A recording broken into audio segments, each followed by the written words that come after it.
Hey besties, it's me, Gaming Drew, but not so gaming today, cause thought I would try something different here a little bit and put something up on a more of like a recorded type format.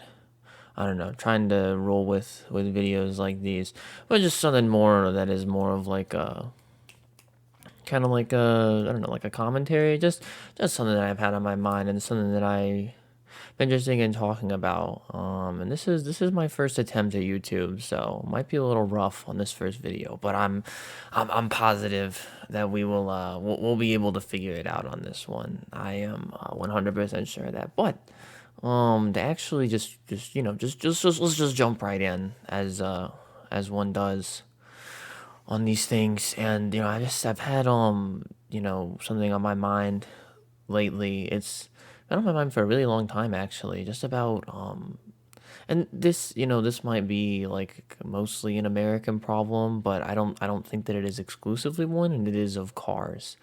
And more specifically, like the automotive complex that exists, where everyone has a car, and there's no real public transport infrastructure, and everybody's got a car, and I am not a huge fan of this. And before I go any further, I like to disclaim that I think the cars are just by themselves, they're pretty cool. I think that they're all like I'm a big fan of the Cube car. Like the Nissan Cube looks cool as hell. That might be a little controversial, but that's not really the point of the talk here. It's more and so before I get in my head myself. So cars are cool. Nothing against cars, like conceptually, like I'm not gonna I don't know run up beside the street and like put on the Donkey Kong costume and say like everybody get out of your cars immediately. No, because it's a necessary thing, but it's just the just like I guess like the whole complex. Like there's really no alternative to having a car in in these societies that are totally without public transit, and it's honestly infuriating. And there's really three main reasons why this is so frustrating, and I think that the first two are relatively simple to well, I don't know if they're relatively simple to tackle, but they're relatively simple to diagnose and analyze and talk about. So I wanna start with those. And also, this is not a scathing indictment of the beloved Pixar's Cars either. Great movies, really really good trilogy. They almost lost me with the third one, but they really really brought it back. So I think that Cars is a it's a fantastic movie, and I think that you'll be able to see why that as a movie series holds up at the end of this. But there's just three basic points. So this is your classic three-pronged essay. Like in this essay, I will one, two, three type of deal. But it's trust me. This is relevant information. So the first one I think is like probably I guess the one that would like most jump out at people, and is just like the danger of cars. And automotive accidents is like, oh, but that's gonna be happening with like buses and trains and stuff. It's like, yeah, I know, but it's much more possible when everybody's driving around in a car, and you have these pile-ups, and everybody's running around in their car, and everybody's on the road all at once, and like there are just so many more elements of risk and danger. And like not only do you have to be paying attention, but you're trusting and assuming that everyone is paying attention. And I mean like so many accidents and wrecks and like horrible incidents are not the person's fault who got injured in any way. It was somebody else driving like a poo poo head. And that's just this that part of it is horrible, because like the I don't know, just the highways, the way that people like behave about driving when it's like And regardless or not of like whether you treat it really really seriously, I don't think it's too far of a stretch to say that these are like, when you get in a car, you are inside of a deadly weapon, and you're inside this giant hunk of metal, this giant this giant weapon on wheels that plenty of people have operated successfully to that capacity, with very very clear cut intentions, and then on the like just as easy to get into an accident that way too. And so I guess to that point, it's just very very much a liability. These damn cars are, and so nobody's really safe. And like there's no way to there's no way to better that for yourself. Like you can be, and they say be a defensive driver, and that is simply not enough the way that it works. And to this effect, is there really an alternative? I'm not sure. I think that a public infrastructure system would definitely get rid of some of the liability, at least more public, like a I don't know, a high speed rail, for instance, that some other countries have maybe successfully implemented. Who can know about such things? But it's certainly, the risk is still there, but there are, less like elements of risk, like because like if let's say there's like, I don't know, 100 cars driving on the street, that's like 100 instances of risk, like 100 X factors. And if everybody's on a train or a bus, even I kind of lump planes into this, but there are some problems with flight as well. But this is not really about planes. But planes, I would say for the most part, are preferable to cars. But the problem with planes, I think, will be more prevalent in the second point. But so let's say you got like 100 people, that those same 100 people driving in a train, and then there's only one X factor. And to be fair, is like the one X factor could affect everybody, but that's the beauty of this. It's the public infrastructure. It is more regulated. It's going to be more regulated. If it's not well regulated, then I have a problem with it. I'm not saying strictly that, oh, it's a public resource, it's got to be good. No, that's not the case. But I mean, with this comes stricter regulation, and one single person who is operating a dangerous piece of machinery and is treating it like such. So at the end of the day, I in my opinion, it's got to be safer, and there's so many more checks in place for that. And with trains, it's like they can only go where tracks are. So maybe buses are a better example of this, but I don't think that we have seen really the full potential of buses, because buses have to exist with cars running around everywhere. So buses right now, at least, are still just as subject to the dangers of cars. And I don't think that buses are gonna be like a proper alternative, at least until like this whole automotive complex is really dealt with a little bit better. So I don't think there's really anything more to say specifically on that point. It's just like, cars. It's a giant metal death trap, and you get hit with one and you're toast. And everybody's driving one, and everybody is expected to have one to get where you need to go. And it's not really super related to this element of it, but they are absolutely necessary. And that's not, I mean, not necessarily, there's not much as of a liability as like, the whole thing with the injury. But it's like you're in a situation where it's either like drive the car, or you're not getting to work. And it's just been very normalized. I think that applies to every point, and probably maybe didn't mention that at the right time, but I think it holds. So you just got to do it. Like it's an expectation, and it's gonna take some serious upheaval. Like I mean, like yeah, like the buses exist, but they're still subject to all the same issues because cars are still buzzing around everywhere. Okay, so and then the second point would be, and this is where I think people are more quick to disagree about the issue, would have to be with the environmental effects. And there's plenty of studies. Please trust in science. Trust scientists. It's global warming is no secret. It is not a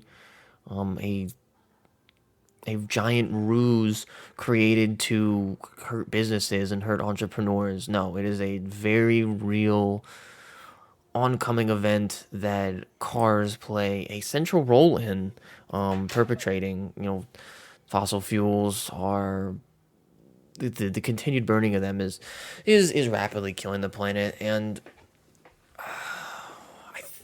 I think that this kind of ties into like the individualism associated with cars because like again with the bus comparison, I think that it works well here. It's still, you're still burning some fossil fuels in a bus, but like instead of one person to every car, now we have, let's I don't know, I'll be generous, let's say we got 20 people in one car, so we just slashed emissions by having 20 people get in a bus that goes to where they need to go. And so that's still highly preferable because the solution is not perfection. And I think that's kind of where a lot of people really miss the point with like these types of problem and solution things, is like, we're not trying to make things perfect. I mean, it would be nice. It certainly would be nice if we could, really quickly integrate some really good public transit, have high speed rail, a bus system that was, preferable to individualized transit.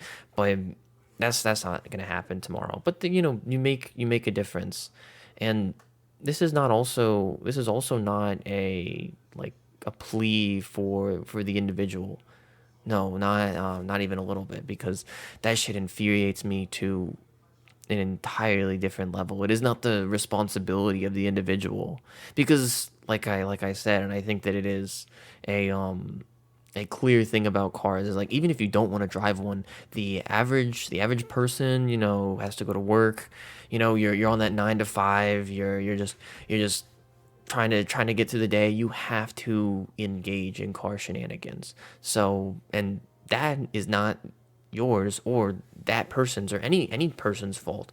If you can make the switch, congratulations. Like, I'm thrilled for you, and I am thrilled with your choices. But that is not your fault. You were forced into that situation. And so it is not the responsibility of the individual to make that change. Nobody is saying like, get the hell out of your car. No, that is not the point of this at all, and that just adds to the problem, because people get defensive because people are just trying to live their lives, and I, am really in favor of people being able to just live their lives. The burden of this falls onto, I would say, primarily the government in regulating this type of thing, and especially with the climate crisis, which doesn't really seem to be going anywhere at this point. Which I'm very feeling very doubtful about at this point. But there's a second player, and it's the mega corporations involved. And actually, before I go any further, I do want to say, like yes, I drive a car because I gotta go to work, and yes, like I critique society, yet I still live in one, and yes, you are very intelligent for noticing. I think that all those things are true.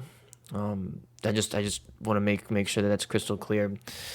But the second player that I think is really responsible are the majority. Well, yeah, the majority producers. I was gonna say shareholders, but I think the producers is a better word, of the system. And in the mass, like, automotive complex, like, simply the act of making a shit ton of a product. I don't think that that's really the problem here, but the product has negative downsides. And leaving the whole, let's leave the automotive injury out of this part. It's the burning of fossil fuels, the negative effect on the planet, like the and that's not even just on the driving. I think that it's kind of like a real exacerbated issue in the automotive industry because not only do these industrial processes they 100% emit carbon emissions and are hugely contributing to global warming at a macro scale. But then, so not only does the creation of the product do such a thing, but then the use of the product also does such a thing. And there's been like a big push, like 100% electric cars, this and that. Like it's less fuel emissions. I don't even know. I don't. I'm not a car person. I mean, very clearly just know that they are very much contributing to the environment decaying. And if you disagree with me, I think well no that's you're just wrong about that. But not only does the creation of these products and plenty of corporations are guilty of this and refuse to accept any of that blame and work on their own industrial processes and push on the consumer and like Exxon making Twitter polls where it's like, how is you, the individual, going to reduce carbon emissions? And it's like, no, I'm 0.0001% of the problem, and you are somehow 5% of the problem. You gotta fix it. I didn't do this. You did. That is your burden. That is your responsibility, and that is no one else's fault but yours. And I have been pretty vocal about this. Well, yeah, I have been in the past. So we don't have to super dive into that. That's also kind of a tangent. But so what was I on this? The product shit is being made. Industrial processes not great for the environment, and then the usage of the product, regardless of like I don't know improvements being made. The usage of the product is still going to be problematic just in general, and people expect a lot of use out of these products. So it's just a it's not a sustainable system, and like it's not sustainable for the earth, and that makes it not sustainable for people. So we like that much more so because like like with the automotive injury, like so like people getting hit by cars, people getting in accidents, and that's not sustainable either. But at the end of the day, I don't think that that's going to cause the apocalypse. However, with this, I think that it's very, very likely that it will, unless we get our shit together really, really soon. So I guess if you really, really want to split hairs like that first point, it's like, oh, it's technically sustainable because it's like it's like you're trying to make safe cars, and it's like, oh, you have this ratio of safety. It's like, all right, I guess this technically isn't going to kill everyone as long as we're all really careful and we insist on driving these death traps, and we keep making safer cars. But this will kill everybody. This will continue to perpetuate and ruin everything, and everyone is, I hope, pissed about that. It's I don't think it's a secret that that happening would probably be a terrible thing. And I don't know. I feel like the major pushback on specifically that thing is rugged and rampant individualism, and that is heavily associated with car dominated transport systems to begin with. And I think that it's not you don't have to dig too deep to see that in countries that have those relatively well, I mean, no system is perfect, but relatively well integrated public transit systems, the emphasis in the society is not so much on individualism. And I think that individualism and cars go hand in hand. They are 100% linked, and I think that they are symptoms of each other and problems of each other, and that doesn't even factor in capitalism, which is that's a whole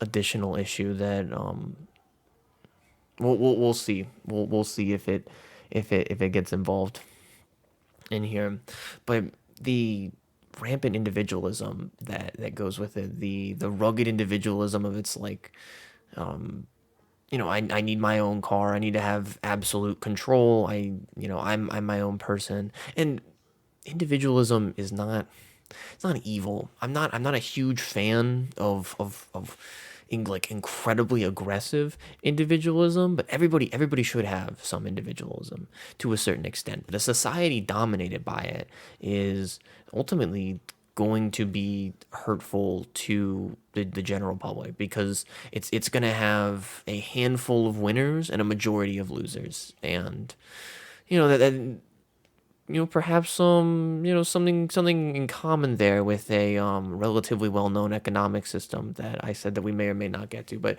who can know? Who can know about such things? And I think that has direct ties to, the like actual sense of worry and doom about climate change, because I think that there is a like a notion associated with that individualism where it's like, oh, if I play my cards right, that's not going to happen to me.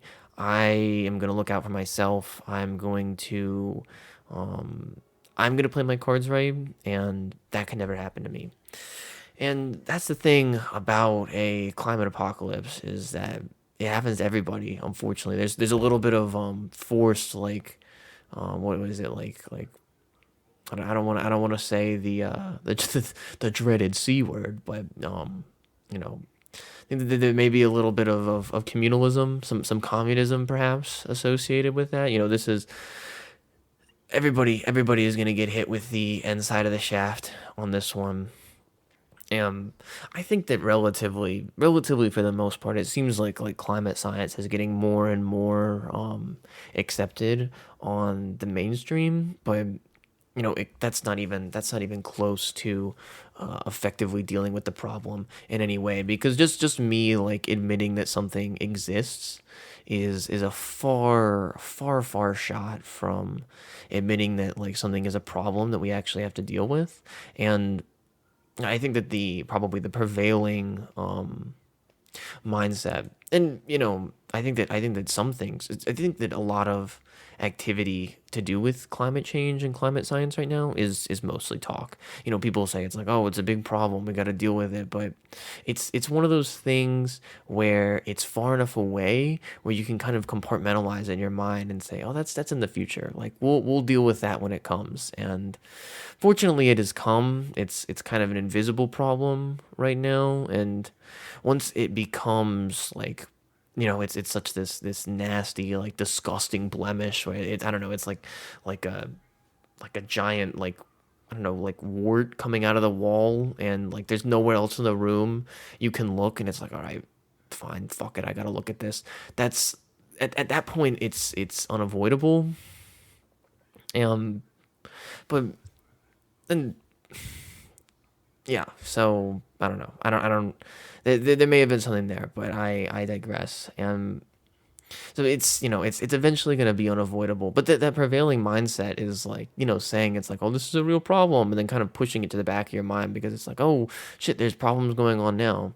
And I think that's honestly, I think for some people that can even be kind of like a noble mindset, where it's like there's like a problem like on my desk this very instant that I have to deal with, like climate change can wait in a way. And I'm not entirely sure how that relates to one's sense of individualism, but the prior mindset that I mentioned, where this isn't a real problem, and because this isn't something that like is going to happen to me or is going to happen anytime soon, I don't think is primarily individualism, but is certainly related to it, because it kind of dwarfs that idea where it's like this is everyone's problem. And I think that you can even see the the empty pandering going on. Like I mentioned, this thing I very specifically mentioned was the Exxon Twitter poll, and where like these corporations who are almost have a majority sharehold in the production of such problems, and are preying on that, like that newfound like kind of like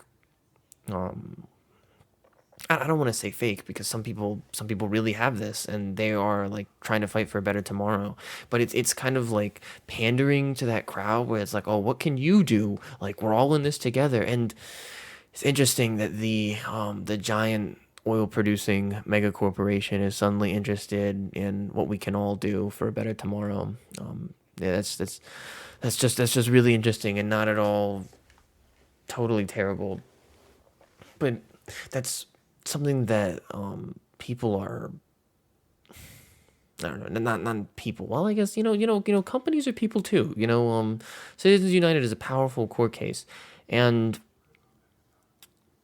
the whole thing is getting like pandered in a way to people who actually like have that mindset. And then I think it's very predatory, because ultimately it puts no responsibility on the actual perpetrators of this problem. And it's a very, yeah, I'd say it's a strong strategy to, it's a PR stunt to remove the blame from this. And in that case, at the end of the day, it's all about the dedication of the almighty dollar, and it's like, oh, we got to get out of this bad PR jam with that we're in. It turns out that being an oil company and doing irreparable damage to the planet is actually kind of unpopular. How are we gonna save a few bucks in this exchange? Because that's the prevailing priority in that thing. But I don't even like it's to that end, like I feel like in a way it's almost gotten worse in in mindset, where it's like they companies have figured out that it's like, oh, people like at least like to think that way. So like let's make it seem like this is everyone's deal, like we can do this, together. Everybody's gonna pitch in their fair share. And what is everyone's fair share? I think that this was really really seen, and I haven't heard much about it lately. And it's I think it's a little indicative of the nature of the problem, that it was like it ended up being like a trend and like kind of a fad. But it was the whole thing with like the usage of disposable straws, and it's like, oh no, we're killing the turtles. Millions of straws are being deposited into the oceans every day. We're killing the environment. But is is little straws. And no, like, yes, 100% they are, it is not good. But like, I don't know. And they keep, I keep seeing studies pushed that are like, oh, using a gas stove is contributing to climate change, and it's terrible. And it's, but me, I don't know, using a straw versus an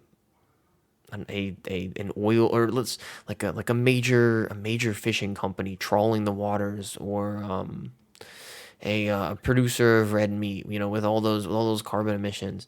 And this is not to say that the straw thing, or like, well, the straw, the overarching quote unquote, the finger quotes straw thing, is not important, because really, like, really every step counts. Like every little bit helps. But we're at a point where micro helping is, well, you can't really count it as helping. When you got like a cup half full of water, and you're like, oh, here's my few drops of water to add so that's a little bit more full, and I look at it before and after, and I'm like, did you add something to it? Like, that's the effect that this has.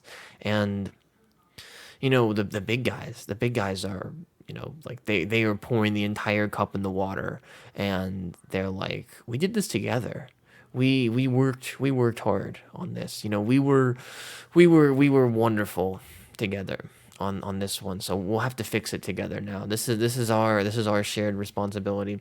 And I think that you might even be able to say something where it's like, oh, like the people wanted this, but at the same time it's also not fair because like Cars, where this discussion originally was orbiting around, is a you can't blame, like, you can't like make it as simple as possible. Like if I put, like, like a honey pot, like, I don't know, the stupidest example I got on my mind is like they would have a mod on Minecraft servers that was called honey pot, and like people would use it to, like, to get people banned, and it was just ridiculous, where there'd just be like in the middle of spawn there'd be a diamond block, and somebody hops on, and they're like, oh boy, time to play some Minecraft, and you hop over there, and it's like, oh, is that a diamond block I seek? And if you break the diamond block, you get banned. Like, if I put candy out in front of a child and say, like,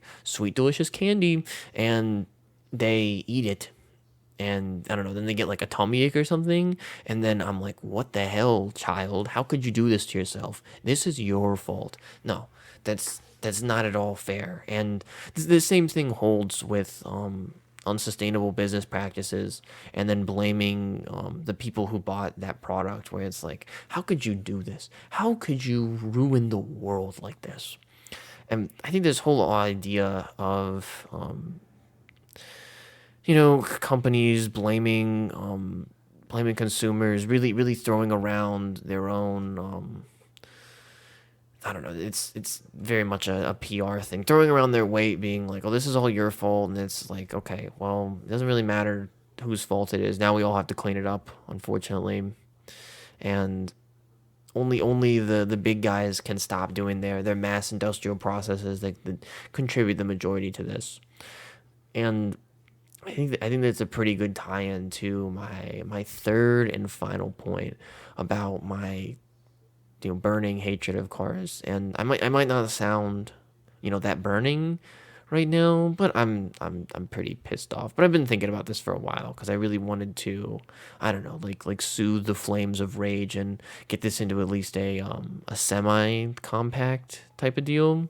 But I think it's a good tie into my third thing about cars, and I don't ever hear people talking about this, and I'm not sure it's actually like, this might be the least of our worries with cars, but it is certainly something that's been on my mind, and I think that it's the psychology that cars promote, and that's up there with the individualism. I think that individualism is a factor in this, but it's like, why, when I'm driving down the street, and I stop before I'm stopped in front of a stoplight, and I don't know, Joe Schmo is behind me, and I missed that New York minute to go green when the light turns green, and Joe starts just honking the shit out of his horn, and like I look in my mirror and he's fucking pissed, and then like I look at him and I'm just like, hey, fuck you, and I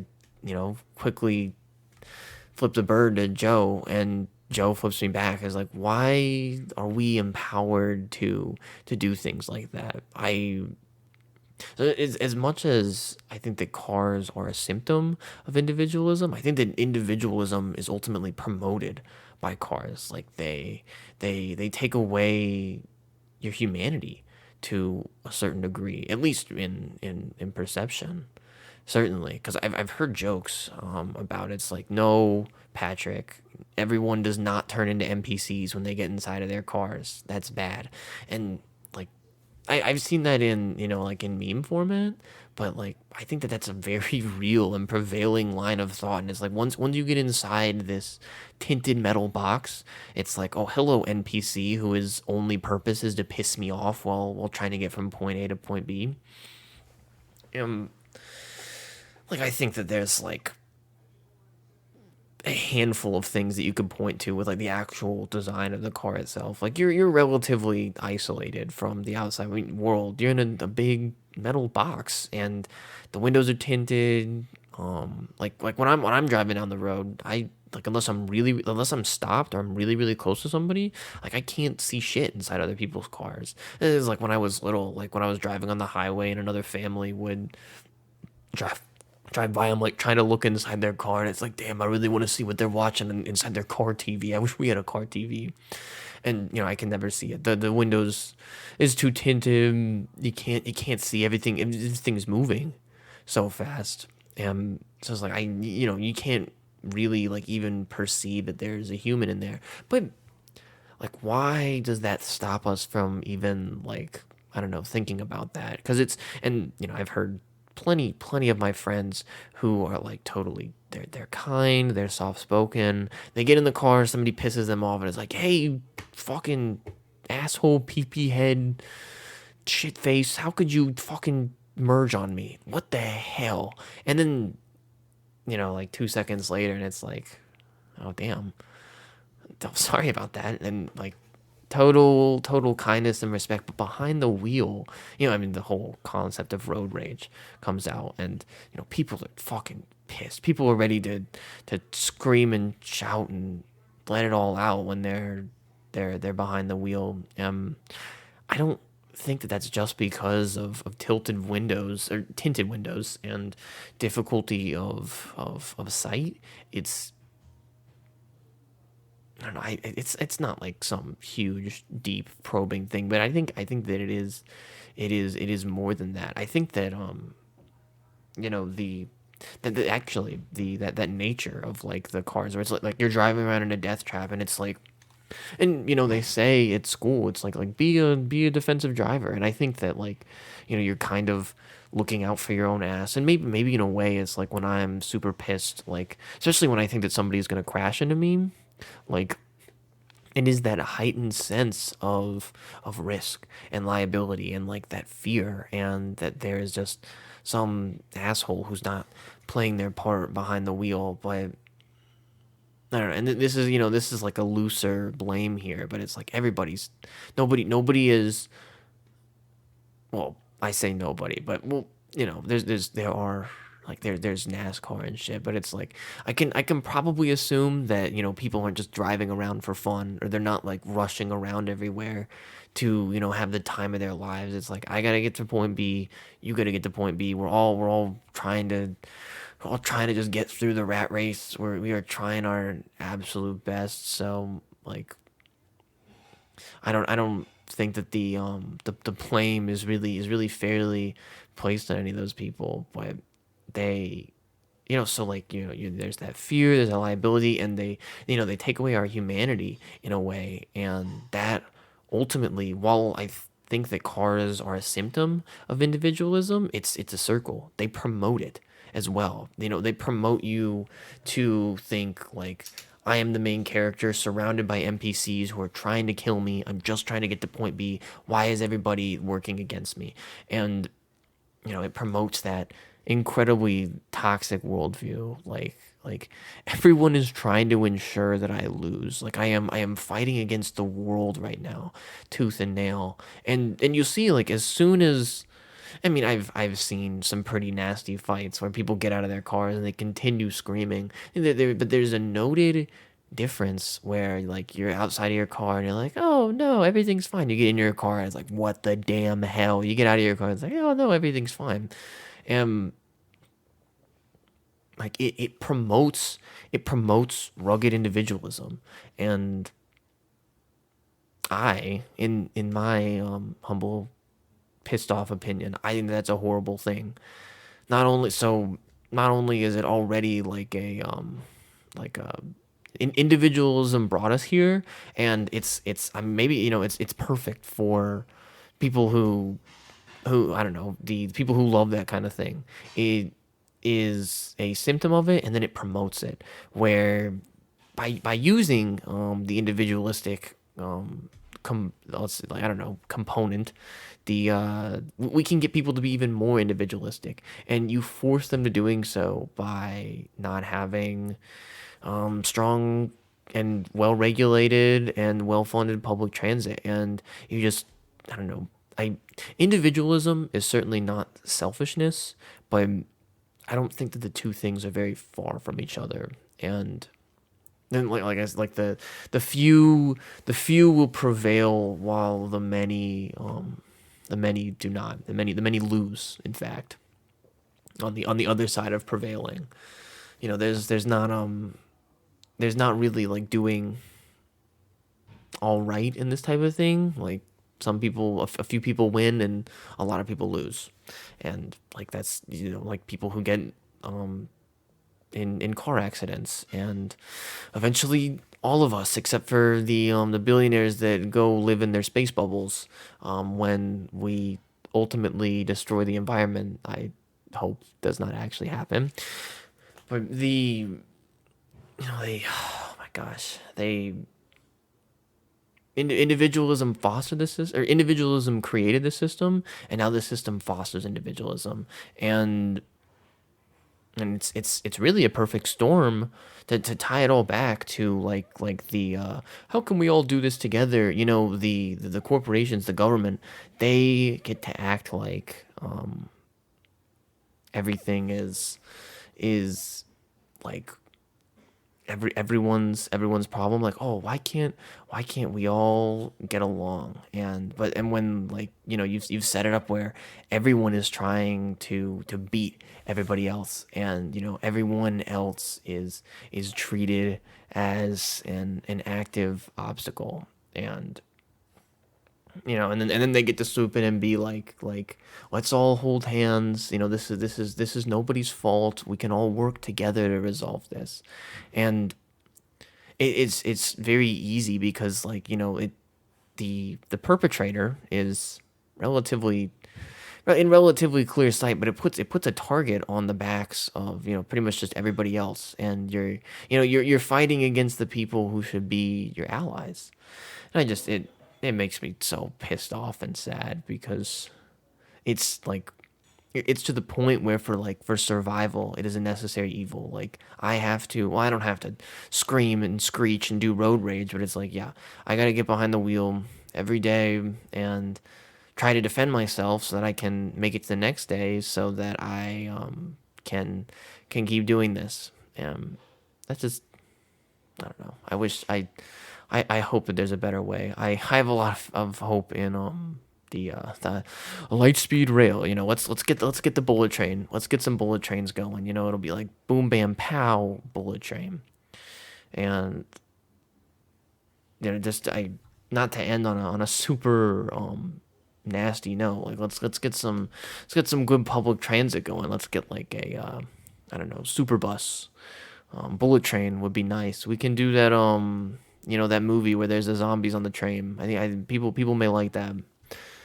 So, but that's it. That is those are the problem with cars, and it's very much a human problem with cars. I mean, cars by themselves are pretty bad, but it's that I think that the human psyche, the human driver of a mass and automated system, that is my problem with cars. Problem with Cars trilogy. We can quickly do this one. I would say that the second movie was definitely a tone shift, and the third movie seemed a bit directionless at the beginning, but they tied it back. I certainly don't have any problems with the third movie. I think that the second movie is kind of in like a totally different realm of seriousness compared to the first one and the third one, because it's about this very issue, like green energy and green fuel and stuff. A whole conspiracy and working with the British government. It was a really good trilogy, though. I think that the Cars movies were great. At the end of the day, they were all fictional cars that don't really have to worry about the climate crisis. So good on them. But that's all for me on this one. Maybe a new one soon. There are many things to talk about, and um, if you, I don't know, if you thought this was interesting or funny or cool, hit the I don't know, the red, is it red? I don't know. YouTube's a whole thing. The little red subscribe button, and um also you can check out my Twitch channel where I'm usually the gamer on there. I mean, it gets a little serious every now and then, but um Twitch channel the same name. So have a good one. Cheers, and let's all try to get through this together. Excellent work.